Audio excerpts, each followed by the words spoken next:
from our executive session, please? Madam President, I make a motion to adjourn from executive session. Is there a second? Second. All those in favor of adjourning from executive session, please say aye. Aye. We are adjourned from executive session. I want to welcome you to the regular meeting of the Governing Board for June 23rd, 2021. And we recently just completed our executive session. And Mrs. Nye, could you start with our roll call, please? Barb Monson. Here. Jason Olive. Here.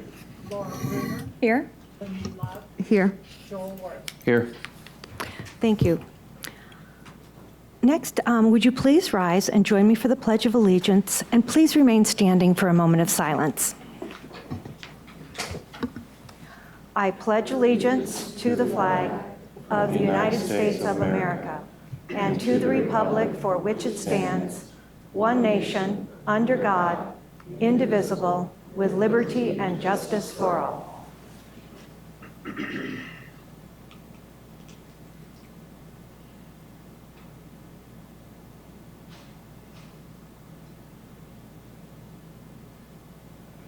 Thank you. Please be seated.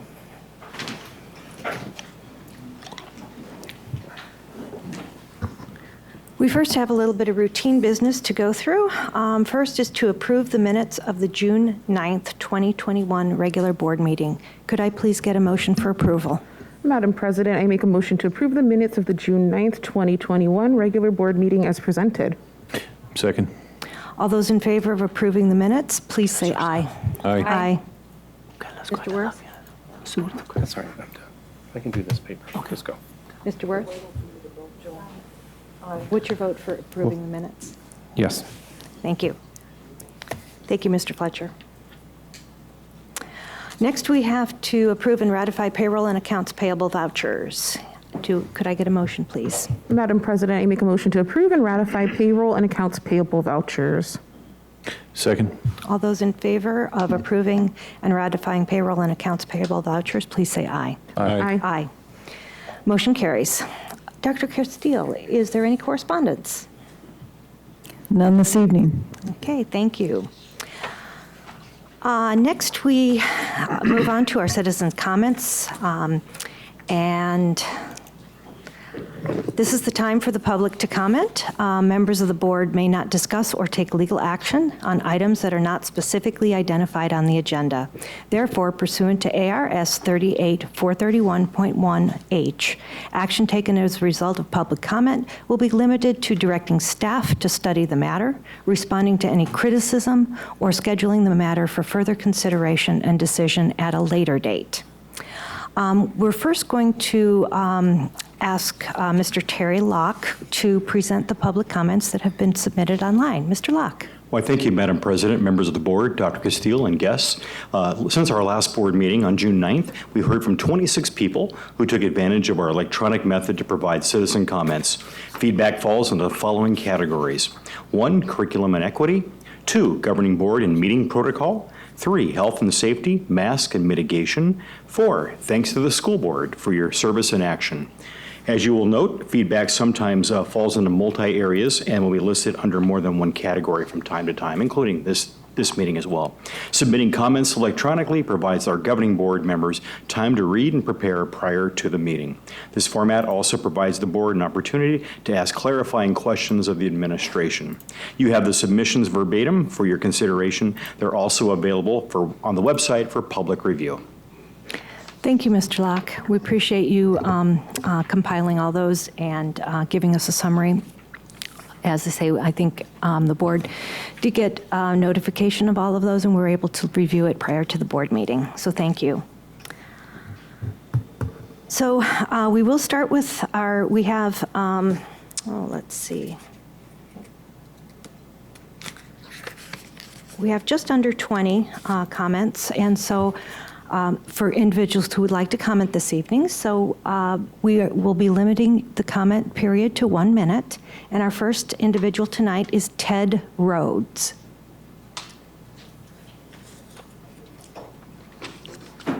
Talking about the equity that you call it equity, we call it critical race theory. This equity training that you call it is pernicious. Here's an example. Lindsay Love, on her social media account, called this man, James T. Harris, a clown, a token, a house slave, and diagnosed him with post-traumatic slave syndrome, whatever that is.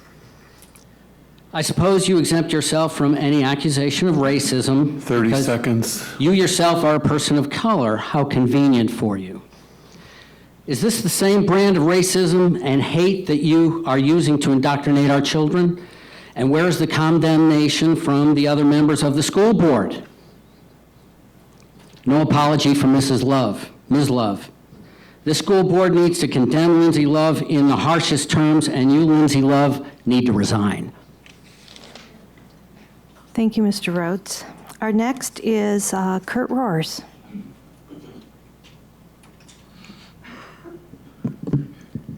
It is becoming very apparent that the board and district administration holds parents in contempt as simple, foolish, and ignorant people.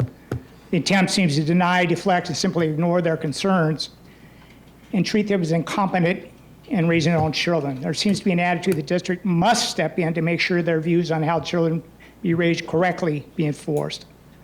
What is now in question is the political and social ideologies the board is allowed to insinuate and permeate district policy, professional development, and classroom instructions through your social emotional learning and equity 30 seconds. initiatives.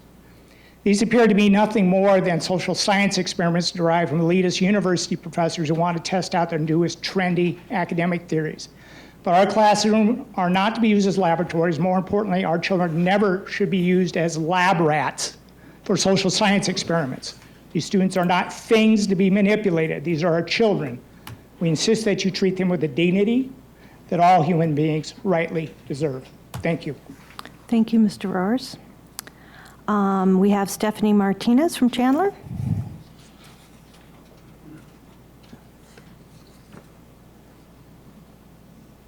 Good evening. I'm Stephanie Martinez. I'm a parent of 2 CUSD students. I want to start by commending the board for the tough decisions that you made over this last year. The issue was very complicated, and you had to honor multiple voices during the process. This past year has been super challenging, and my own kiddo did not flourish in this past year. He didn't. And our district has a new set of challenges and more tough decisions to make. Our CUSD community all just survived the same storm, but we were not in the same boats. 30 seconds. Families will have experiences ranging from mild annoyance to sheer devastation. And how are we as a CUSD community going to ensure all students have their needs met? The next phase of recovery is going to take time. We're not going to snap back to normal. And frankly, normal wasn't working for all students anyway. We need to work together as parents, students, educators, administrators, community organizations. And I want to be part of that. I'm a parent, and I want to have a voice. Time and I know has there expired. are others like me. Thank you. Thank you. James Harris from Scottsdale.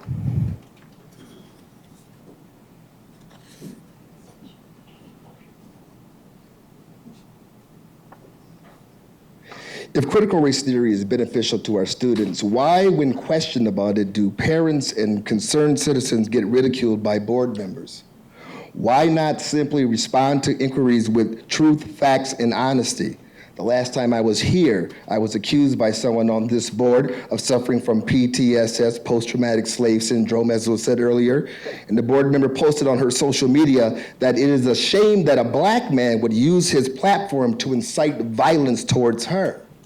Now that's hateful, but so is critical race theory. 30 seconds. Critical race theory goes by many names these days: action, civics, social emotional learning, diversity, equity, and inclusion, culturally responsive teaching. Whatever you want to call it, it's critical race theory. It divides by race. It teaches us to hate. It is born out of Marxism. How does it benefit the children of our community to advocate this racist Marxist theory? It doesn't. Thank you. Jan Sadlon from Chandler.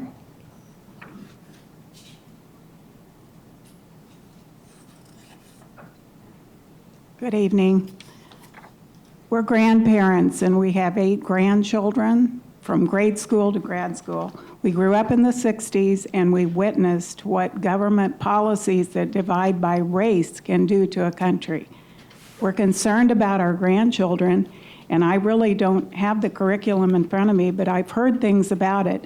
And I feel that any training that would teach our children to hate each other because of their skin color, or to feel guilty, or to have fear, is not a healthy policy for the future. 30 seconds. Our children are our future, so hopefully the things that we've heard are not true, to divide these young children and teach them that skin color, race, gender, or any personal qualities is a good thing to divide with. We saw it in the 60s, and we thought Martin Luther King and that we had made progress. So we would hate to see this regress back. Thank you. Thank you, Mrs. Sadlon.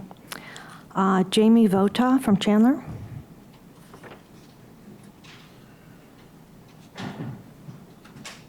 I was lucky to be raised in a manner that color and race was not a factor in how I saw and treated others. This is exactly why I have chosen to raise my children in the way I do. This is why I'm disgusted by the dialogue, the vitriol hatred that is invading our district and our country right now because of the so-called equity distortion and leftist ideals of fairness. You say this isn't in our district, taught by teachers or influencing the educational materials in CUSD, and that outside agitators are the ones making the problem. You're wrong. I have seen it firsthand 30 seconds. in my kids' junior high schools and high school levels. Each child in our district is equal, should be treated as equals, and given equal opportunity to education. And by education, I mean basic reading, writing, math, and history.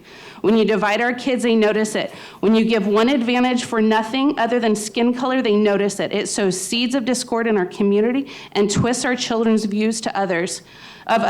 This does not mean you neglect a student who is struggling. More so to the contrary, this is why the Time has expired. Counts matters. Thank you. Jamie Smith of Chandler.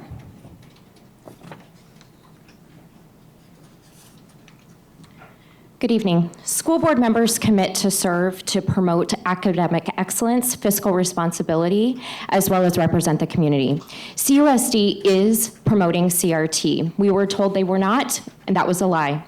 Last week, there was a paid training session that has CRT embedded within it. There's a class description on CUSD letterhead and screenshots of the curriculum. Therefore, it is irrefutably evident that CRT is in CUSD. My question to you is, who paid for this?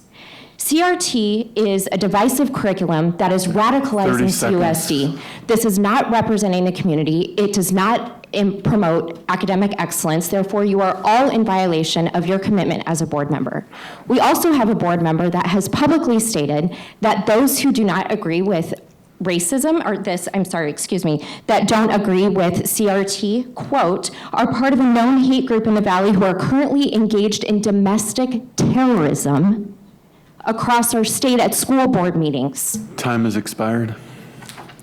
Thank you. Thank you. Leslie Amos Ames from Chandler. Is it Ames or Amos? It's Ames. Okay, thank you. No problem. I want you guys to know, first of all, that I think some of you think you have more power than what you do. You need to realize who drives the bus, and it's us, the parents. We're the taxpayers. I do not want CRT taught in my kids' classroom. I have seen, once again, more tweets, more articles, more Facebook page posts about all of this. And I don't agree with it. And it really disgusts me. And 30 seconds. like right now, Laura is sitting there not paying attention to any of this. And school's out, honey. So stop grading the papers. I am tired of all of this. Stop spending my tax dollars on what I don't agree with. And just because I don't agree, I was taught that color only comes in a box. Once again, my kids, if you ask them, they're not going to be able to tell you anything. Time has expired. Thank you. Can I just respond since I was caught up? So I have notes that I take on everyone who speaks in case you're wondering what I'm doing. Charlotte Gala from Chandler. Is it Gala? Thank you. Good evening. Tonight, you're being asked to approve item 6.02, an M&O override ballot initiative on the November 2021 ballot. I am not commenting on the details of the override and how the funding would be spent. I know you plan to share all of that between now and November. I'm commenting on your process of putting the override on the ballot in such a rushed manner. There has been one planning meeting on this topic held less than a week ago. Because it was called a planning meeting and not a study session, the video of this meeting is not posted. Why was it deemed a planning meeting versus a study 30 session? seconds. And why is there no video posted? The absence of perceived transparency is concerning. It appears you are voting to put this override on the ballot without any feedback from the community, and that there is the intention to avoid feedback from those of us in district. Right now, we need to tamper down anxiety and tension. Rushing this to vote in what appears to be a non-transparent process does not engender goodwill at a time where it is needed. The goal is to find common ground and engage in meaningful. Time has expired. Thank you.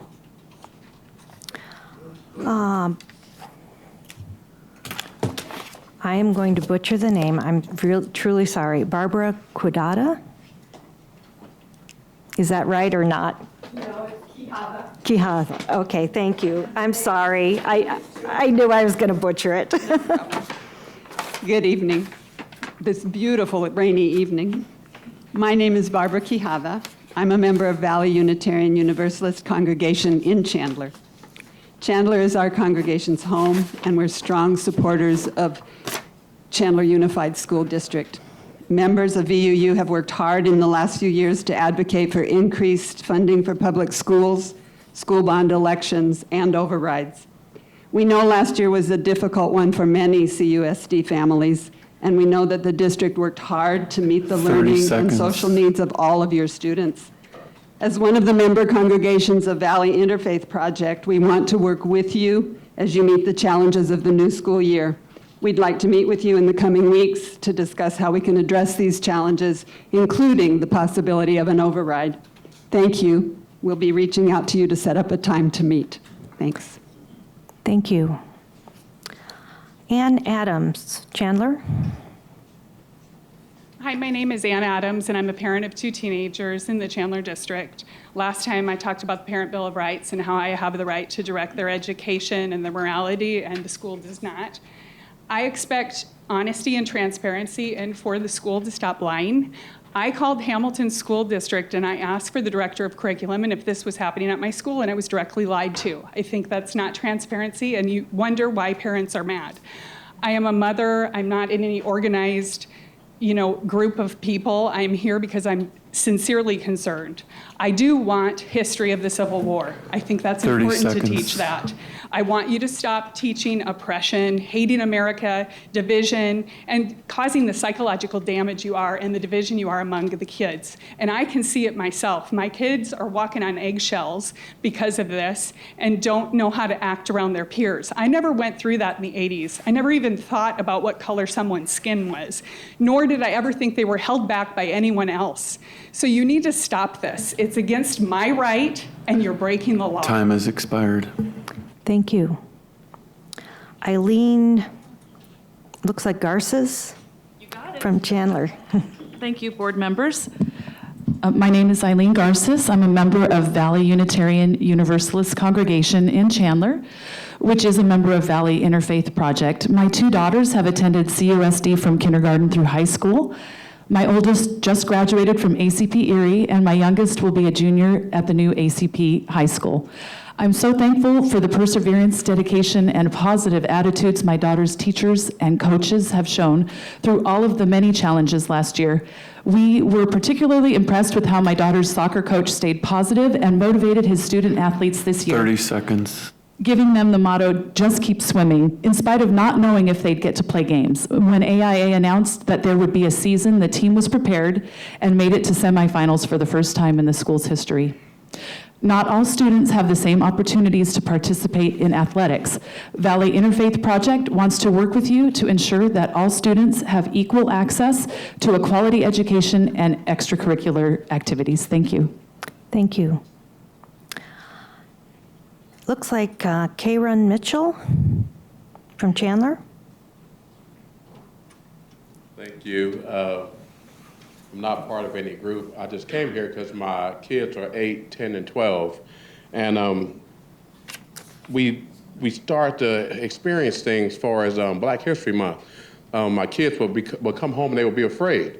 And I would always ask them what was going on. And then I start realizing that they were teaching stuff. They taught my kids about slavery and then civil rights and nothing in between. And now you got CRT. And I ask you guys not to burden my kids with something that's going to hold them back. 30 seconds. I don't really teach them all the history because I want them to soar as big as they can be without the burden of someone saying, well, you're oppressed, or I'm being nice to you is why you're succeeding. I want my kids to just thrive and continue to be kids and grow as much as they possibly can. So I ask you guys, just take a look at what you're doing and what's the future going to hold for the kids that's experiencing all this right now. So that's pretty much all I have to say. So, thank you, guys. Thank you, Mr. Mitchell.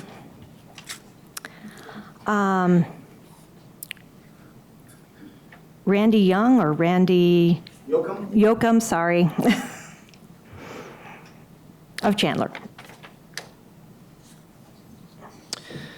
So I'm coming from a point of view of a parent at a crossroads. I have 3 kids, and it's a decision whether or not I should allow my kids to go to this school district this year. I'm interested to know some of the people that have been brought into the district to do training, especially concerning equity. What are their names, and how are they vetted? If the training is done in-house by district personnel, I'm interested to know the resources they are drawing upon to create the training they are presenting to the teachers. How would I find out what authors and research are being used for this type of training? I'm also interested to know how much money has been spent and how much is actually earmarked for this equity training. And also, one last thing, sons in 4. Thank you. Katie Nash.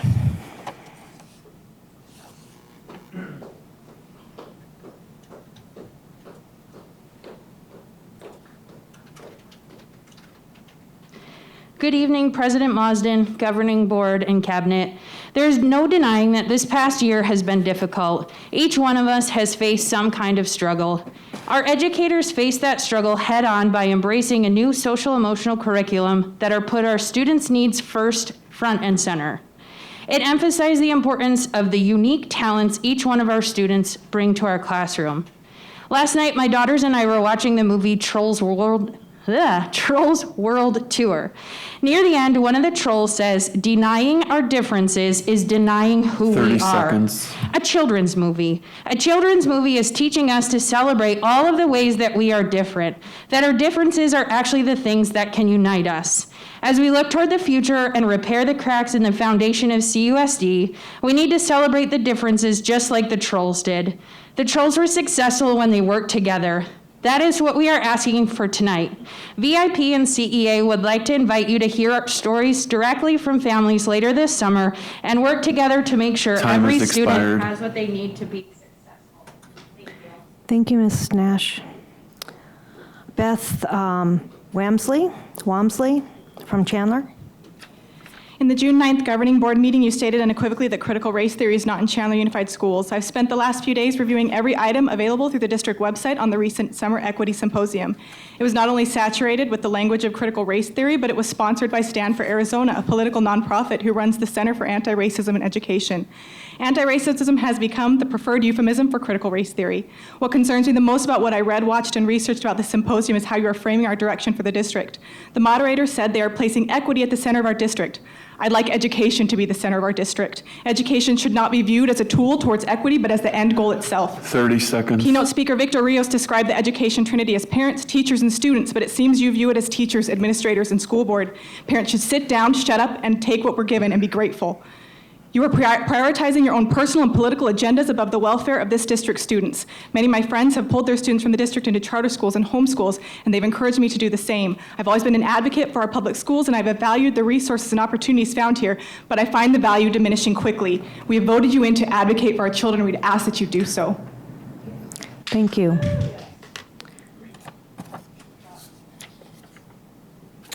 Our next is Holly Hudson from Chandler. I wanted to stand up with fellow parents and tell you that I have had enough. I'm so sick of the hypocrisy and lies. Stop telling us as parents that we are misinformed and spreading rumors about CRT. It's real, it's a thing, and it's happening. CRT has no place in our schools. You want to take from one child to give to another. You can't rob Peter to pay Paul. It doesn't work. It also teaches hate and divides us instead of uniting us. I will not sit by and let my children be brainwashed with these twisted ideologies. We don't trust you. We don't think you are fit to make decisions that are in the best interest of our children anymore. Like in the game of chess, you think you are the kings and we are your pawns. 30 and we do what you seconds. tell us without thinking for ourselves. Author Alan Rufus said, life is like a game of chess. To win, you have to make a move. Knowing which move to make comes with insight and knowledge, and by learning the lessons that are accumulated along the way, we become each and every piece within the game called life. We are ready to make a move, and we are learning, and our eyes have been opened. We are not your pawns. I implore you to listen, because we will not stop. We will keep fighting until you hear us. Thank you. Angela Peters. Angela Peters from Chandler. Hi, thank you. This is my first time visiting, but as a native of Arizona and as a mother of 2 children who made it successfully through the Chandler School District, I am here to just visit and start to inquire and ask, please, that we start to understand whether or not a product known as critical race theory is necessary in Arizona and in this school district. I am a successful Black woman in this state. I am a University of Arizona graduate. I'm a native of Arizona who's made success because I wanted to. 30 seconds. I have my children learning the principles I have learned. They made it through this school district with success, and they are also now making their way. I don't believe that you need theories that are based on race to identify and limit or to otherwise scorn others for past discretions. That we need to start moving forward and teaching our children what we can do to live now, today, and work together and build this country and continue it forward in the most positive ways possible. Time has expired. Thank you. Leslie Gwilliam from Queen Creek. Hi, I'm speaking to the parents in the community. These board members do not care about your needs or your wants. Time and time again, they've proven to be power-hungry liars. They have an agenda, and they will not stop until it's complete. Nothing will change. This is reality until they're voted out. Take your kids out of CUSD. That's my advice, because nothing's going to change. We can speak all night long, and it won't matter. These board members suck.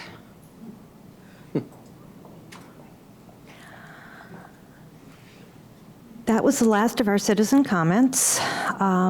We do appreciate hearing from you.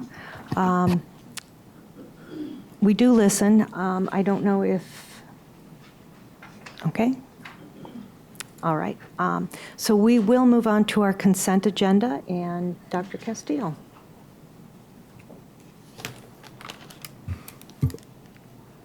Madam President, members of the board, we have our out-of-state student travel pre-planning forms in your board packet this evening. Monetary gifts in the amount of $45,491.73 that have been donated to various schools. We have some items that have been donated to our schools in the amount of $1,439. Last meeting, we brought to you a revised policy, JCQF, discipline, suspension, and dismissal of professional staff members, and we're requesting you approve this in order for us to ensure consistent implementation and enhance understanding by all parties when it comes to the discipline of professional staff members. Trash removal and recycled materials, we're requesting approval to add Washington Elementary School District bid 20-002 to the extended contract list in the amount of $300,000 so that we can have trash removal and recycle services. Approval of the resolution to appoint a district representative to the Arizona Risk Retention Trust. We're requesting Lana Berry be that authorized representative to represent the district in all matters related to the trust. We're also asking that Lana be appointed in a resolution to the Arizona School Alliance for Workers' Compensation, and we're asking her to be the district representative in all matters pertaining to the agreement with the Alliance. Requesting approval of the resolution for the Chandler Unified School District to designate banking account custodians, signatories, and student activity fund treasurer and assistant treasurer. The district listing of bank accounts and authorized signers has been updated and attached for your review.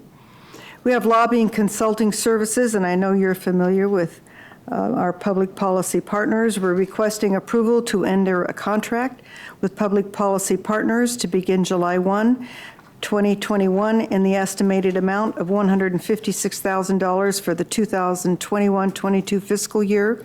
This has 4 one-year renewable options. Additional services may be provided by the public policy partners, which include but not limited to social media, communication strategies, crisis communication, and polling services. These additional services would be provided at an hourly rate of $3.75 on an as-needed basis.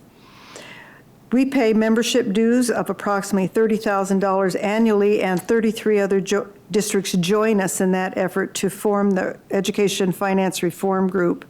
And the dues paid to EFRG will be used to pay a portion of the lobbying and additional services provided through this contract. Interim Superintendent, Mr. Narducci, presented his goals in your executive session. We're asking for you to agree upon those goals he presented as revised or discussed in your executive session. Educational Services, Inc., ESI, is a vendor used for staffing of substitutes and return to work or retired employees. This is an annual renewal. We're recommending approval of Educational Services we refer to as ESI for Employee Staffing Agreement. Finally, Human Resources, Employment Separation and Compensation, recommending approval of the consent agenda as presented. Thank you, Dr. Castile. Could I please get a motion to approve the consent agenda? Before the motion, I'm noticing there's a discrepancy between the paper and the electronic one. 5.04 is not on the electronic agenda, but it's on the paper. Donna said she doesn't know exactly what happened as to why that was, why Board Docs didn't load that onto the system, but there's an empty spot for it on there, and why it's not showing up on our screens, I don't know. Okay. I just wanted to note that before I made the Thank you. Yes. Madam President, I make a motion to approve the consent agenda as presented. Second. All those in favor of approving the consent agenda, please say aye. Aye. Aye. Mr. Worth? Aye. Thank you. Motion carries. We will now move on to our action items, and we have to look at our proposed budget for fiscal year 21-22. And presenting this evening on that is Mrs. Lana Berry. Good evening, Governing Board President Ms. Marsden and Governing Board members. Tonight you will be reviewing the proposed budget.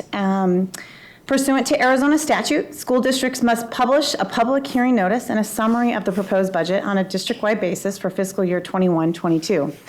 Prior to publication, the governing board must approve the legal proposed budget.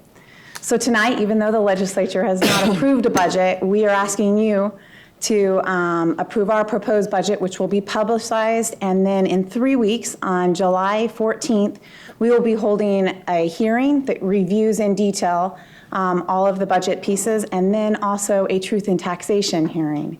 So in your packet, you have a couple different things. You actually have the proposed budget, and it has line items to review. And then you have kind of a summary that explains the major changes that are part of that. And then you have the truth in taxation notice that will be published in the newspaper. That there will also be a hearing on the truth in taxation on July 14th. So you will have a hearing on the budget, you'll have a hearing on the truth in taxation notice, and then you'll have 2 action items on both of those on July 14th. So tonight, just to go over a couple things related to the proposed budget, we made a small presentation because we'll go over it in detail when we do the hearing. Hopefully this will come up. There we go. So in your packet and presented on board docs, there's a few changes that you'll want to know as you're reviewing the actual Excel document with all the proposed budget changes. The first thing that you're going to notice, I'm going to make that a little bit bigger, you're going to see the tax rate comparisons. And there are some slight changes with the tax rates. Now, the governing board ultimately only sets one tax rate. You can set the adjacent ways tax rate. But besides that, the legislature sets a qualifying tax rate, and the voters approve both overrides and bonds, which ultimately set that tax rate. It's a combined tax rate of both the primary and secondary tax and our adjacent ways, which makes up our overall tax rate. That rate is actually going down this year. We're at 6.4 last year, and it will go down to 6.11 next year.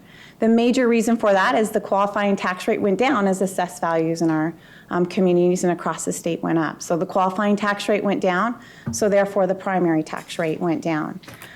Those are the main changes. There's a slight change also in our override. Overrides are based on the prior year ADM and calculation, so there's a slight change in our override calculation. I'll go through those details with you on July 14th in detail when I do the overall presentation in the hearing. The next thing is the total aggregated school budget, and this is our major tax levy, or is our levy funds, which includes our maintenance and operations, our district additional assistance, our classroom site fund, and then it also includes our federal funds, so all four of those areas. You can see the difference. We went from $378 million to $415 million. A couple reasons for that. One, maintenance and operations went up. We are projecting it'll go up once the budget is finalized by inflation. We also know that we will not receive a reduction for distance learning, so that's a $4 million adjustment. We know that this is the final year of fully restored district additional assistance. And then the classroom site fund drastically increased with the increase in sales tax. So those are the major changes. The federal stimulus money is approximately the same overall, with ESSER 1, ESSER 2, and the enrollment stability grant being in last year. And then next year we will have ESSER 3 with some of the carryover coming into this next fiscal year. The average teacher salary increases from $61,000 to $63,000. That's just the salary. That only includes their salary in Prop 301. It does not include benefits, and it doesn't include stipends in there. So if you're a coach, for example, that wouldn't be included. This is the average salary. We're required to post that on the front cover of our budget. It's part of the requirements to post. And so that is the difference. The increase in that is approximately the raise that was given this fiscal year, or for next fiscal year. The important changes to note, we have taken into consideration the governor's budget and what is being discussed down at the legislature. We don't have any of the special funds that are being discussed, for example, a special education allotment, the change in school construction, or gap funding that are potentially will be funded for next fiscal year. But we did include the restoration of district additional assistance, inflation, Prop 301 adjustments within the budget. So most of the main changes between maintenance and operation, district additional assistance, and Prop 301 was inflation, which is we assume will be 1.23% according to the Joint Legislative Budget Committee. We also know that we will be receiving not new money, but ultimately a bridge with the Prop 301 when the governor did the 20 by 2020. He had 1 year where he had to fund part of that 5% last portion of his raise out of Prop 301. And now next year that'll come from the general fund. It'll be part of M&O, so it wasn't new money. Last year we received it in Prop 301. This year we'll receive it in maintenance and operations. We had a decline in our ADM, so that's a reduction of our maintenance and operation at $13.8 million.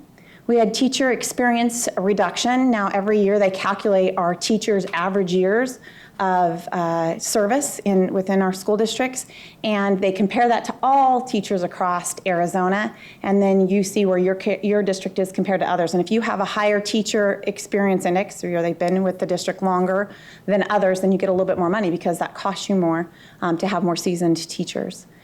Distance learning adjustment is a positive. That's an increase of $4 million because we had a reduction last year of $4 million for distance learning. Transportation revenue control is kind of up in the air right now. We don't think our budget will go down because our transportation revenue limit does not decrease compared to the previous year, but there potentially could be a tax issue related to it, and it's being discussed at the legislature right now because we get funded through the state based on our transportation support level, which is miles driven by a dollar amount. And because we were off during a portion of that first quarter, that it could impact the difference between the transportation support level and the transportation revenue control limit, which means that the taxpayer could slightly pay that difference. And that could be couple $100,000. So it's not a big tax piece for Chandler Unified School District, but for other districts. So we're hoping we can use the 2018-2019 numbers so that the taxes aren't impacted across the state. Additional override, we have a reduction in our additional override amount due to our ADM has decreased, so therefore it's based on prior year, so it'd be based on last year. And so compared to the prior year before that, it has gone down approximately $1,032,000. Registered warrants, that portion is based on what we have. The state ultimately do not pay all of our state aid payments in the fiscal year between July and June 30th. They ultimately pay us our last 2.5 payments in July of the next fiscal year. They have about a $900 million rollover that they used back in the Great Recession to help get through. That still exists. They're paying down a small portion every year, but that debt ultimately still exists. And because of that, we have registered warrants because we don't get all of our cash during the fiscal year when we ultimately spend our budget. So that's an increased budget of $203,000. Additional funding for Prop 123, again, it's based on ADM and dollar amounts percentage of the entire pot for all public school districts, and it's based on your overall ADM. So that's a slight decrease for us. And then unrestricted capital will be fully restored. As you can recall, we fought for that really hard 5 years ago to restore our capital when we used to receive about 20%. Now we are fully restored back to capital. Unfortunately, capital still funded like it was in the 80s, but ultimately we are restored. Those are the major changes.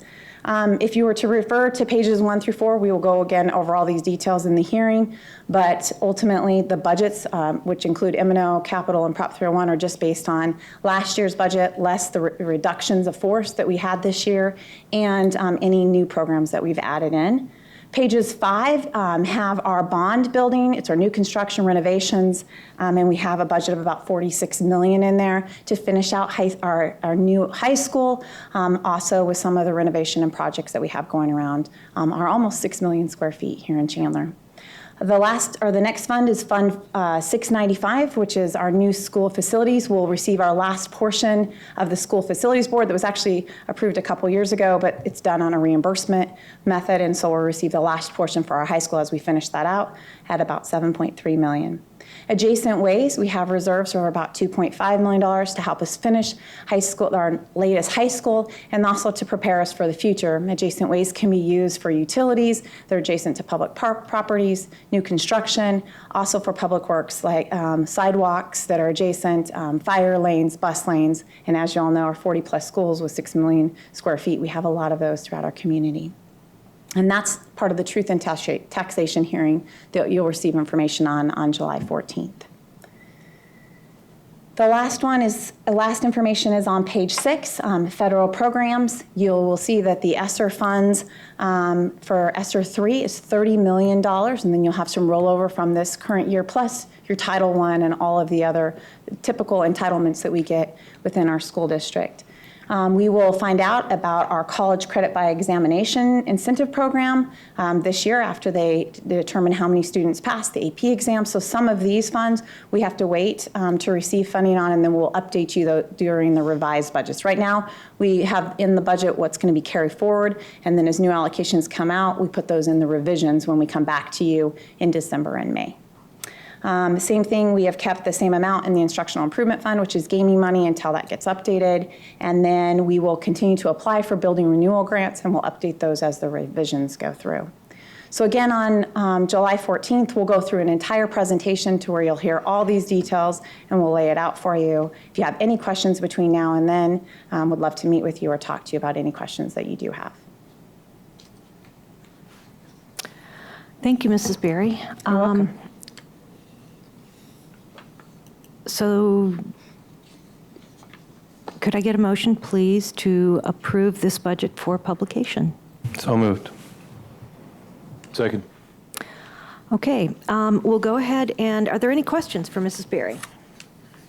I just have one. Yes, I'm sorry. Ms. Go ahead. Mrs. Bruner, go ahead. I just had one quick one. The CCEIP, do we know if that's at the same rate or has that rate changed? I know we don't know the scores yet, but.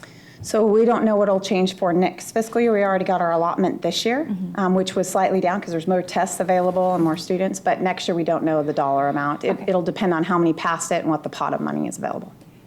Okay, so the rate varies every year. They just have a pot, and then whatever the numbers are divides. So every year the number is changing. Okay, it does. Mrs. Berry, I Olive. noticed, Oh, I'm sorry. Mr. Olive. What was how soon do we have to spend the ESSER 3 money? By September of '24. Okay. The And folks in your one- office got my other questions taken care of. Thank you. You're welcome. Great question, and wanted to follow up on that too. On July 14th, we will do our first presentation on ESSER funding to kind of explain to the community about that, and then we'll be setting up our community input. So folks in our community will know more about that, hear about it on the 14th of July, and then they'll be involved in the process from that point forward. Great. Mr. Worth. Mrs. Berry, I noticed you didn't really discuss the cash funds. Is the paperwork different than what I remember, or? So our cash funds this year, and we can go over those there on a specific page, but mostly our auxiliary and our tax credit funds went up because we weren't able to travel or do some of the things that we typically do in those funds. Our food service fund went up this year, which we're able to use some of the reserves to now remodel. We're looking at remodeling our central kitchen and some of those items, so we were able to increase that. And we think we're going to be very successful next year in that fund also. So that's an area, but everything else pretty much stayed the exact same. Ms. Love, do you have any questions? Okay, I don't think I have any questions either. And so if there's no others, all those in favor of approving the budget for publication, please say aye. Aye. Aye. Aye. The motion carries. Let me get back to our next item is consideration and possible adoption of a resolution ordering all matters necessary for a 15% maintenance and operation budget override continuation election to be held on November 2nd, 2021. If this resolution is so adopted, the deadline for submitting arguments with respect to it is August 6th, 2021. And I believe Mrs. Berry.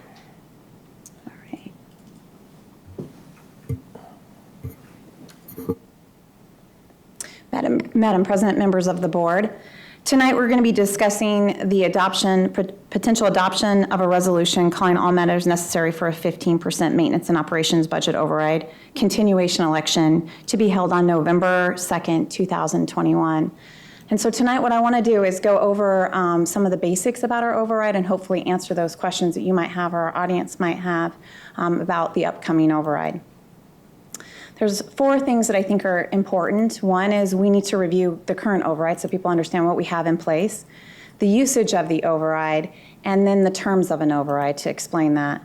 The second is to provide a little bit of history and funding information about the override, and then evaluate some pros and cons so you can make a decision on whether or not to call for the election in November, and then visit a timeline about some critical dates that are about to come up. So what's an override? There's a couple different terms for what is an override, and overrides are voter-approved initiatives that generate additional tax revenue to fund projects and operations. And in our state, we're only allowed to do a few things. We're allowed to go after a maintenance and operations override, a capital override, or a bond, and all of those our voters have to approve. Our district has an override in place, and we have a bond in place. We don't have a district additional / capital override. We have the 2 in place. Overrides specifically provide additional funding to support what happens inside schools, such as teaching, learning, and operations. School boards call for an election, and a local stakeholder committee is formed, such as a political action committee. Schools can provide limited factual information about overrides and are not allowed to influence the outcome of elections. So we can give all of the information that's factual and we can present all of that, but an outside committee is the one that has to do the pro or the cons against it. The stakeholders committee gets the word out and builds either support or not support for that election. Override options. So the statute 15-481G allows to maximize our budget increase that may be increased and authorizes 15% of a revenue control limit. Now, you're not required to just do a 15%. You can do that. But you also could have other options. You can go after a 10% override and a 5% override. And when I first started 21 years ago in this industry, you had an option to do both. You could do a 10% and a 5%. You couldn't do 15 back then. You could do a 5% for a K-3 and 10% for an entire K through 12. They changed that law, so now you can do one override for 15%, which is more beneficial because the voters don't get as fatigued, and it can be, you can just have one. But there are still school districts that do have both overrides, a 10 and a 5%. We have in Chandler decided in 2012 to go after for the first time and finally approved in 2013 a 15% override. We had a 10% involved, and then in 2013 we went after a 15%. So that is what we have in place right now. You cannot go after more than that. So a lot of times people see an override election and think we're going after additional funding. We're not. We're just going after a continuation of the existing funding that we have in place so that we don't receive a cut to the existing funding that we have right now. Maintenance and overrides can be funded or can pay for things like teacher salaries, benefits, supplies. Majority of our money here in Chandler goes to that. The majority of our maintenance and operations budget, almost 90%, is salaries and benefits. So majority of this money goes into that pot for salaries and benefits. Override, what's the terms of an override? For the life and the term, overrides are approved for 7 years. They are funding is based off of prior year student weight. So even though we're in current year funding, we have to use the student weight from the prior year. We don't use it from this year. And so it's always based on prior year to determine the override. That way you can set your tax rate and it's close to accurate because you know your ADM from the prior year. Many school districts ask voters to approve a renewal in year 4 or year 5 to maintain consistency level of funding. And you can go back to look at our history, which I'll show you. And we have been going out every 4 years. So this is not untypical. This is exactly what we do every 4 years. We ask our voters for a continuation of our existing override. So we did that 4 years ago. We did it 4 years prior to that. And you can see our history of asking for a continuation of our override every 4 years. And we're going to go over the pros and cons of why that's beneficial. If you don't renew your override and we just kept going and didn't ask for a continuation of an override, the amount decreases in year 6 and year 7. And so in year 6, you lose a third of your funding. Year 7, you lose another, so 2/3 of your funding. And then by year 8, it's completely gone. So even though it says it's good for 7 years, it's only good fully funded for 5. And so that's why everybody goes out in year 4 or year 5 is to make sure that they maintain that. So the current override that we have in place was approved by our voters in 2017, and the specific things in the pamphlet that were provided and listed that voters voted for were to allow the district to meet the demands of a growing district, to fully implement the programs related to the long-range strategic plan, Journey 2025, to help the district attract and retain great teachers, to reduce the district's need to eliminate effective programs and services to students and parents, to maintain respectable class sizes, to provide professional developments for teachers to increase student achievement, and to maintain safety features at district schools. A number of those features have been in place since the very beginning, and we continue those same things. With the elimination of an override, many of those areas would have to be cut back to reduce because of the reduction of funding. Here is a kind of a chart that explains our override elections when they were passed. And then ultimately our bond elections. You can see in 2012 that we failed an override election. That was also when Prop 204 was on the ballot, and there was a lot of confusion at that time, and the majority of school districts across the state failed. We also had one failure of a bond election, but the rest we've been extremely successful, and our voters have been very supportive of our school district. This chart kind of shows the history of the override funding. If you were to go back, you could see that in 2013-14, when we had a 10% funding in place, we had approximately, our override was about $18.5 million. Also, you can see at the bottom, if you could see that or look on the presentation, you'll see that our ADM has steadily grown. It was 39,000 students. Now we're up to 42,000 ADM, I should say, average daily membership, because that's how it's funded. And so part of the growth, obviously the increase in the override is because of growth of students in our school district. And then as the base level goes up, our percentage of 15% gets times based on your base level support. So that's part of the reason it's gone up is growth and then an increase. And then the major increase that we took on was when we had a 10% override, we asked the voters in 2013 to increase that to 15%. And then we've had that 15% in place for the last 2 elections. So ultimately, the override options, the first year, even though voters approved it in 17, the first year that it could be approved was in 18-19. The second year that it was approved was for last year, 19-20. We are currently in the 3rd year of the existing override, and next year will be the 4th year. So our options are to ultimately call for an election for November, because we're in the 4th year next year, and it'd be effective the following year. So it replaces the override. It's not on top of that, just replaces the current one that you have in place. Or the other option would be to wait till next year in November of 22-23, which would be the 5th year, and you would call for the override in the 5th year. In the 6th year, you would ultimately, if you didn't call for an override, you would be reduced by 1/3, and then in the 6th year, you would be reduced by 2/3. You only have 1/3 left of your budget, of your override budget. So a couple things about pros and cons. For a November 21 election, the pros for calling for an election would be that if you failed, you would have an option to retry again in year 5. That did happen to us back in 2012. We ultimately did fail, along with the majority of the entire state, and we were able to go after an override the next year without being reduced by 1/3 of our budget. So it gives you an option to go out the next year if you do fail without losing, approximately $12 million to your budget. The nice pro about both for the November of 21 election and the 22 is that there's no new tax language, because this is just a continuation. Sometimes people think it's an additional tax and an amount above what we're currently asking for, and it's not. It's just currently the continuation of the existing one that we have in place. The cons, 1 year early, so you're asking your voters just every 4 years. That could be voter fatigue. We did ask for the bond election in 2019, so just again, voter fatigue. And sometimes there's a lower turnout in a non-general election year instead of in a general election year. Pros and cons for the November of 22 election.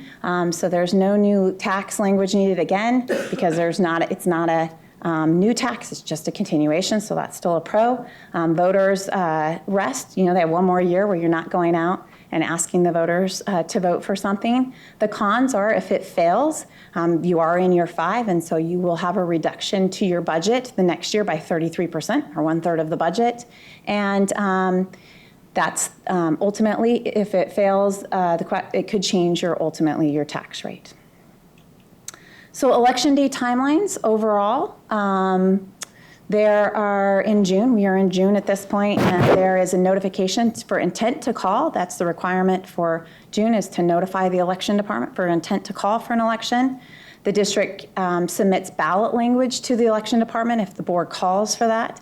And then the governing board is required by statute to call for a resolution, and that is what is in your packet and posted to board docs, is the resolution calling for the override. In July of 2021, there's a couple requirements. One is the district must submit the signed resolution calling for it by July 5th. We also must create a governing board pro statement in July on the next, if you do call for it tonight, because there's only one board meeting in July and it's due by August the 6th, and there's not another board meeting until August the 11th, and the governing board has the right to put a pro statement on the ballot as a group.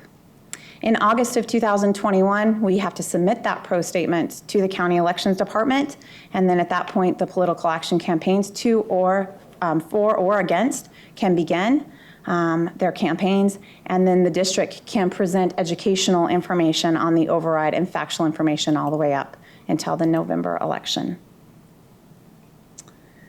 So tonight, there is a board recommendation, and I'm going to read to you the resolution and the information related to it. So, consideration and possible adoption of a resolution ordering all matters necessary for a 15% maintenance and operations budget override continuation election to be held on November the 2nd, 2021.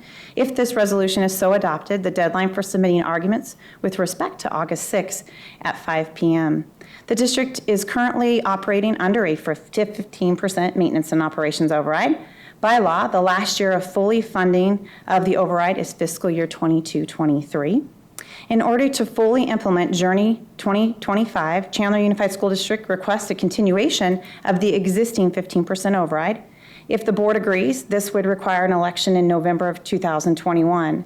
The renewal of our existing 15% override would provide funds to maintain safety features at district schools, to maintain respectable class sizes, to help the district attract and retain great teachers, to enhance technology services, to fully implement the programs related to our long-range strategic plan Journey 2025, to reduce the district's need to eliminate effective programs and services to students and parents, and to provide professional development for teachers to increase student achievement.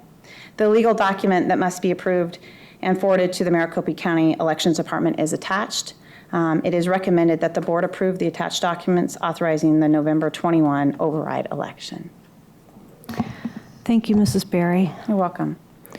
Could I please get a motion so that we can have some discussion on this? Madam President, I make a motion to adopt a resolution ordering all matters necessary for a 15% maintenance and operation override continuation election to be held on November 2nd, 2021. Second. All right. Do we have any questions for Mrs. Berry or any discussion by I have a various few board questions. members? When you're- Yes. Mr. Worth. So, Mrs. Berry, did you have a citizens committee this year? We did not have a citizens committee this year. And why was that? Well, we were trying to determine if we wanted to go after an override or not. It was just a discussion of whether we wanted to at this point. There's been a lot that's been out on the ballot, especially regarding Proposition 208, and a lot of voter fatigue. So we wanted to make a decision, and we were trying to determine. Didn't COVID made it somewhat impossible? Yes, it wasn't the normal where groups were gathering to meet, just like our budget committee in that form. There weren't groups meeting. People weren't comfortable in a lot of those circumstances and forms. We will have a lot of those meetings going forward to go over factual information like we always do. If you were to go back and look at all of the information we've presented to the chambers, business owners, Rotary clubs, we go down to Sun Lakes, we go into businesses and we meet with parent groups and schools. So we try to go over all questions during that period in of time. summary, then, we really couldn't have a citizens committee because of COVID, and you'll take the next 4 or 5 months to explain all the issues, right? We will, absolutely. And I think there's so many questions out there right now related to federal dollars. There's a lot of questions to COVID. So we're hoping to address everything as we start in July by addressing the federal funds and then getting community input. We'll kind of have all of that so that we can get input from everybody, parents, citizens, business owners, some of our legislators. Hopefully will give us a lot of information and input. Thank you. You're welcome. Mrs. Bruner or Mr. Olive or Ms. Love? I guess one of the questions that I have is, do we know if there are going to be any other items on the ballots that would be being distributed to voters? Yes, that's a great question, Ms. Marsden. There are. The city of Gilbert, the town of Gilbert and the city of Chandler they have bonds on their ballot. I've been told, and I haven't been briefed completely, but I've been told that those are, their tax rates won't change. They're kind of like our bonds, how we try to keep our tax rate flat. It's a new bond and authorization, but ultimately they shouldn't see a big increase in their taxes related to those. But there are 2 items for Gilbert members. If the people live in Queen Creek, there are, I believe, are some items that are on the Queen Creek ballot also, but the town of Gilbert and the city of Chandler definitely have bond elections taking place. So would those be combined on a single ballot in the appropriate jurisdictions, of course, or would the city be sending out all their own ballots and the district sends out all theirs through the election commission in Maricopa County, or how does that work? Sure, great question. So all of it will be on one ballot. Ultimately, it'll have all of the questions from the city, each of the towns and cities. Depending on if you live in Chandler, you'll get a Chandler Unified School District and a city of Chandler.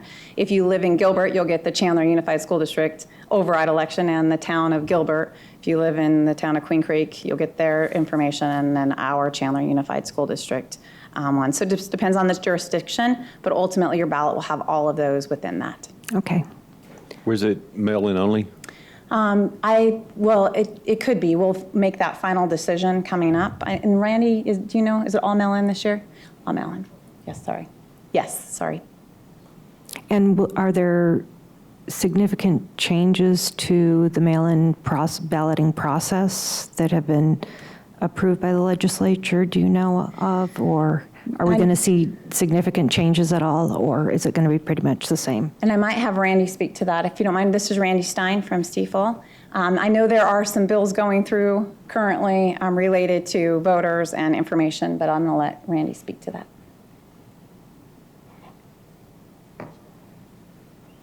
Madam Chair, members of the board, Randy Stein with Stiefel, and as Mrs. Berry has indicated, the legislature has not wrapped up yet. What we do know is that they have entertained several bills related to voting and mail-in voting. The other thing we know that it is now mid-June, and that legislation would have a general effective date. So that is not until September. So it'd be pretty hard to, the notion of implementing during the middle of the election cycle would seem like it would be unlikely. That those changes, if in fact they pass the legislature, are more likely to come into effect in the following year. Okay, thank you. So just to clarify, because I'm not sure I heard the answer. So this will be a mail-in ballot. We have no choice, correct? Madam Chair, Mr. Worth, the Maricopa County has determined that for this county. The counties are all on So that's what I'm saying. So, We have no yes, choice. Maricopa County has determined. It's going to be a mail-in ballot, period. Yes. Okay. And then, Mrs. Berry, if the override passes, the tax rate will? It should stay the same. Currently, it's slightly down compared to last year because ultimately the assessed values went up and our overall amount of our override went down. So even though It this should passes, stay. the tax rate will not go up? There's, no tax increase whatsoever. Thank you for that clarification. And I believe you showed us a chart, so we're looking at roughly after the 5th year, we would lose basically a third of about $40 million out of our budget. Between $13 to $14 million, yes. Okay, and then the same amount the next year, and Yes. then it would be completely gone. That's correct. Okay. Yes. All right, if there's no other questions. All right. All those in favor? Yes, would you like to go to the podium? Just a point of clarification for me. On the Citizen Budget Committee, which I've been involved in for over a decade, in fact, I chaired it twice, the reasoning that we didn't have those meetings is because of the COVID crisis. But I can tell you that everybody else was conducting business online with video conferences. Sometimes they had Zoom calls 4 or 5 times a week. We all got through it. And even in your equity council, I think early in the year, that was done by Zoom call as well. So I know the district knows how to do this. Why were not the citizen budget committees done by Zoom calls? Mr. Worth, Mr. Worth asked that question and Kurt Roars.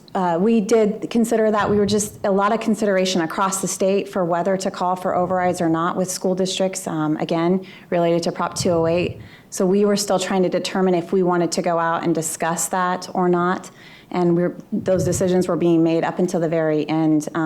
There's been a lot of lawsuits being held at the legislature. There's not an approved budget. And so there's just a lot of uncertainty. And so we ultimately think that it's still important to renew the override in November. But ultimately, we've been doing this year in, year out. It's not a new tax. It's just a continuation of one. And so we weren't thinking that we needed to ask the committee to just continue the current call for that at this point. And a lot of it was just made at the last minute because we were trying to determine if we wanted to make that decision or not to recommend it. Yes.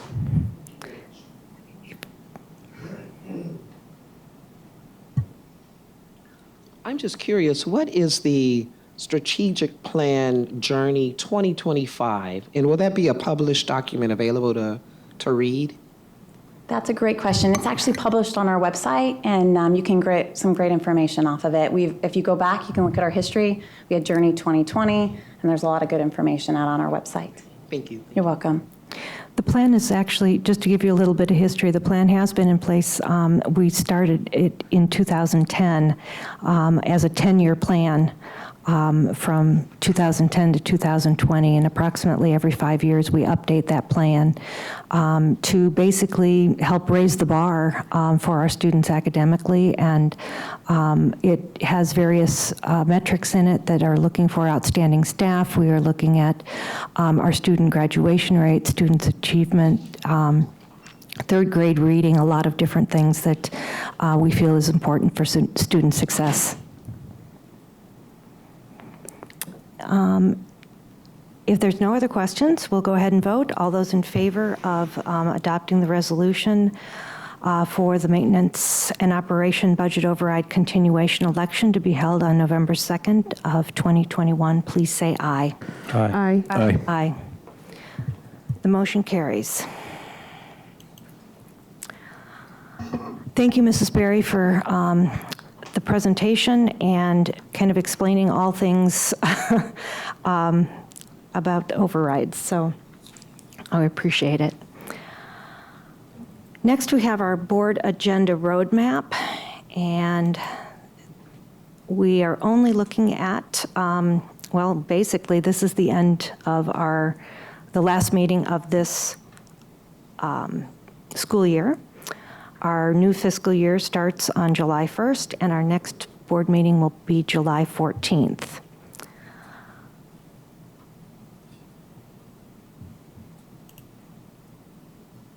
And Dr. Castillo, this is your last time that you will be here at our board meeting because you are retiring in just about a week. And can you leave us with some words of wisdom? As long as I don't look at these people, I'll be fine. This is very surreal. And,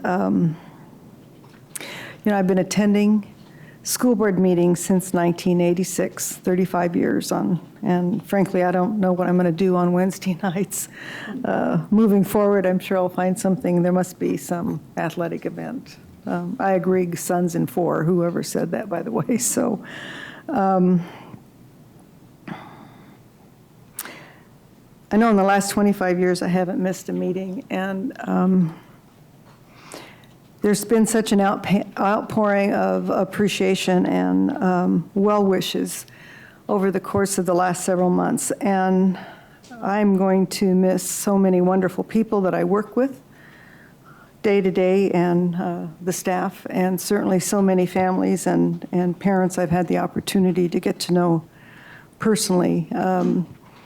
Most of all, I'll miss the students and welcoming the student body presidents and having an opportunity to visit with them regarding their role on this school board. And they are always so tremendously mature, and well, you've seen how fabulous they are in terms of their presentations here. And then working with the student leaders, it's reminded that I think we're in great hands. The future's in great hands with the young people that we have the privilege to work with. I know that Mr. Narducci and his staff will continue to enhance the CUSD culture of family among our employees. And survey after survey, we'll talk about the family of employees that we've tried to create. And I certainly feel that CUSD is part of my family. And they certainly will continue the culture of success for all students. And I think our strategic plan, if people look at our strategic plan, they will see that we're measuring our success for academics across the board. So with that, I wish this school board tremendous success, and thank you for the support, even through the most challenging and difficult times. You've been very kind and supportive, and to my colleagues here, just know that I am going to miss you each and every day. And I'll be around if you need me, trust me. I'm almost out of my office, Mr. Narducci. I just need a couple more days, and I will have the everything cleaned up for you. So I won't even leave the old pencils and erasers in the desk. So anyway, and thank you. Thank you for the last 50. Thank you, Dr. Castile. Do we have any board members?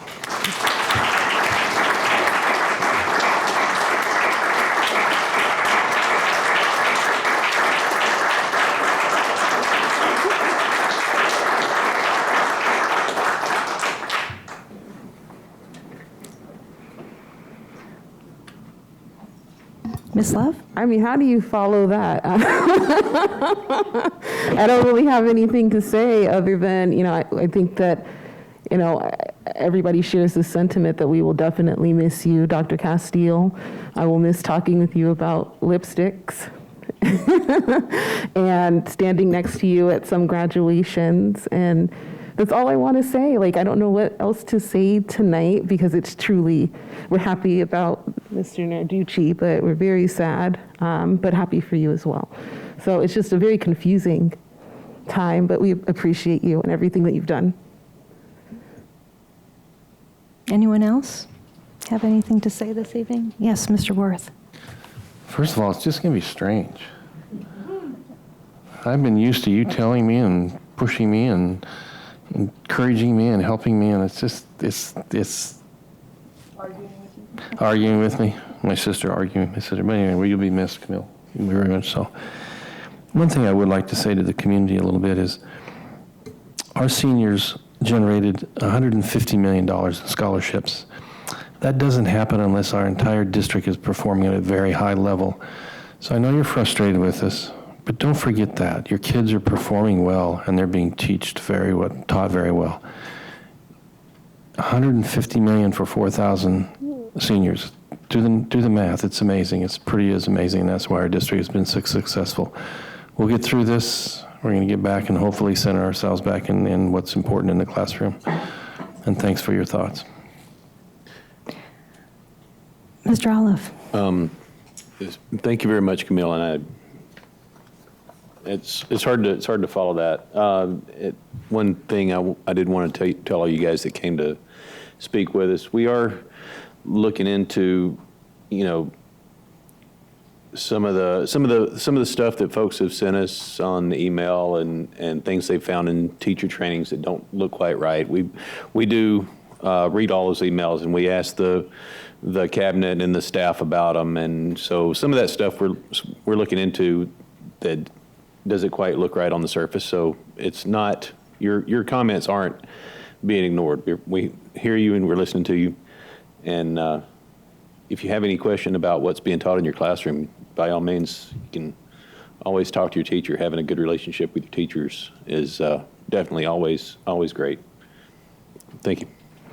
And I'll add to that, to also, if perhaps like right now when school is not in session, if you do have any questions, please call the district office and ask to talk with Mr. Narducci's office or Mr. Rother's office or Dr. Gilbert's office, and they can talk to you about what's going on. So those resources are there. If you see something strange on social media that you're having trouble really believing, or even question that what you're seeing there might just be a little distorted even, please call the district office so that you can get some of the facts that are going on, because a lot of things that are on social media aren't always accurate. So I urge you to do that.